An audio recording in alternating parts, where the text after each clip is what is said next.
Hi and welcome to today's podcast, which is all about element 6 of the MSPSL routine, which is look. We can look at this from two different angles. It's a double-edged sword because we've got the student side of the looking bit of the process, and we also have the supervisor's side of looking. So let's talk about the student side first of all.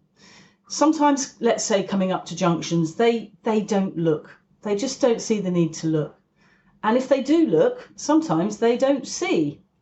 And if they do see, sometimes they make a poor assumption of what's actually happening. So, for example, a learner won't very readily read the body language of a vehicle alongside them, let's say, whereas you, as a qualified and experienced driver, will be able to suss out straight away that the car next to you is going to do something unusual. But as a learner, they don't look and they don't read that situation. So what's the supervisor's role in the looking? Yes, of course, you need to be looking at the road, you need to be looking at the other cars, and you need to be well ahead of the student. But you've got another role as well, and that is to look at the student.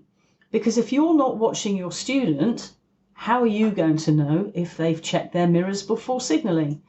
And it's a really hard thing to do, to get used to looking at the learner. Where are they looking? Because that means you've got to take your eyes away from the road ahead of you. So I'm almost asking the impossible, aren't I, by saying, please look well ahead yourself, get ahead of the student, but at the same time, look at the student's eyes. What are they doing? Where are they looking? And also, what are they doing with their feet? A key exercise you could use with your student is to actually ask them what they can see. So, for example, perhaps you're approaching a junction, you can see that there's a dustbin lorry in the side road.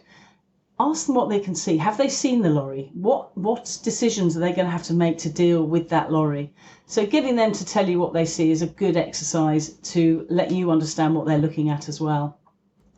And just to emphasise at this point that the observations, particularly at junctions, are really, really important. It is one of the top 10 reasons for learners failing their test in the UK. I hope today's podcast has been useful for you.